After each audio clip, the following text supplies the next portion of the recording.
Nakahilak, nalipay, ug naguol. Kini ang mga reaksyon sa pamilya sa mga biktima sa Maguindanao Massacre human nga gipagawas ang desisyon sa kaso kaganinang udto. Ani report ni Sheila Vergara Rubio. Samtang nagtanaw ang mga pamilya sa Maguindanao Massacre victims sa live coverage nga nakaset up sa St. Paul of the Cross Pastoral Center sa General Santos City, dili mahimutang ang uban nga madungog ang hukom sa kaso. Seryoso silang nitanaw ug sa napaminawan nga desisyon. 50-50 pa kuno ang hustisya nga ilang naangkon. Tungod kay naay naakwit sa kaso, kahadlok na karon ang ilang gibati kay basin sila ang balikan.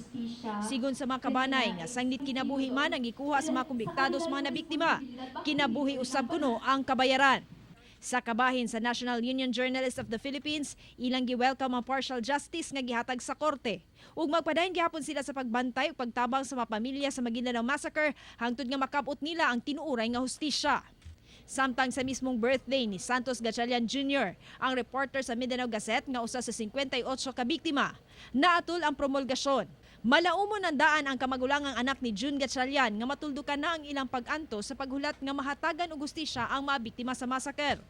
Since natunong pod siyang birthday, mao pod unta ang silbing regalo pod siya para mahimutang na iyang kalag.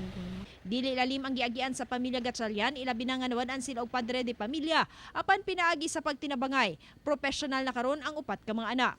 Pulo ka tuig man ang ilang giantos sa pagpaabot apan daw naibtan silang tunok. Dihang gihukman og reclusion perpetua ang mga akusado.